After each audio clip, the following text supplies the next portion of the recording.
So it's interesting for someone so young to have such a intelligent view of what this is supposed to be about, because clearly for me, I was not there because I saw everything as again, I said I was chasing money because I thought success was about how much money I had, what car I drove, how big was my house, how big was my property, what were my vacations, what kind of jewelry.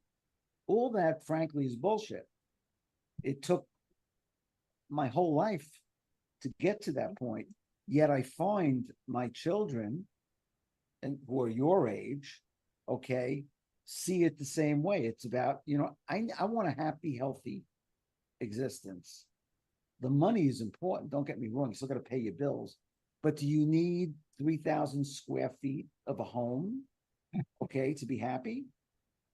Because someone's going to, that you're friendly with, you, oh, that's a great house and it's beautiful. Oh, he lives in this neighborhood. And like, does that mean you're a good person? Absolutely not. Now, you still may be a good person along with that. But at the end of the day, I'm at a point in my life, I could be happy with a good book, lying on my couch on a Saturday, doing nothing. And I'm a happy man. Now, I was happy doing that 30 years ago. Don't get me wrong. But I wasn't, it was so, I couldn't separate, the things that truly mattered because I thought everything was about, my success. So success, I think, is defined differently by your generation versus mine and Greg's.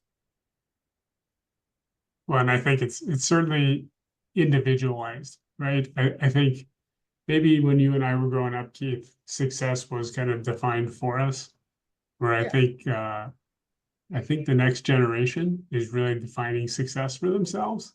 that's a very good point. I mean, they seem to have much more control, probably because we either they fought for it or we allowed it or we just, you know, I don't know. It must be God's will that basically the way they come through these different generations and the evolution is not just physically, but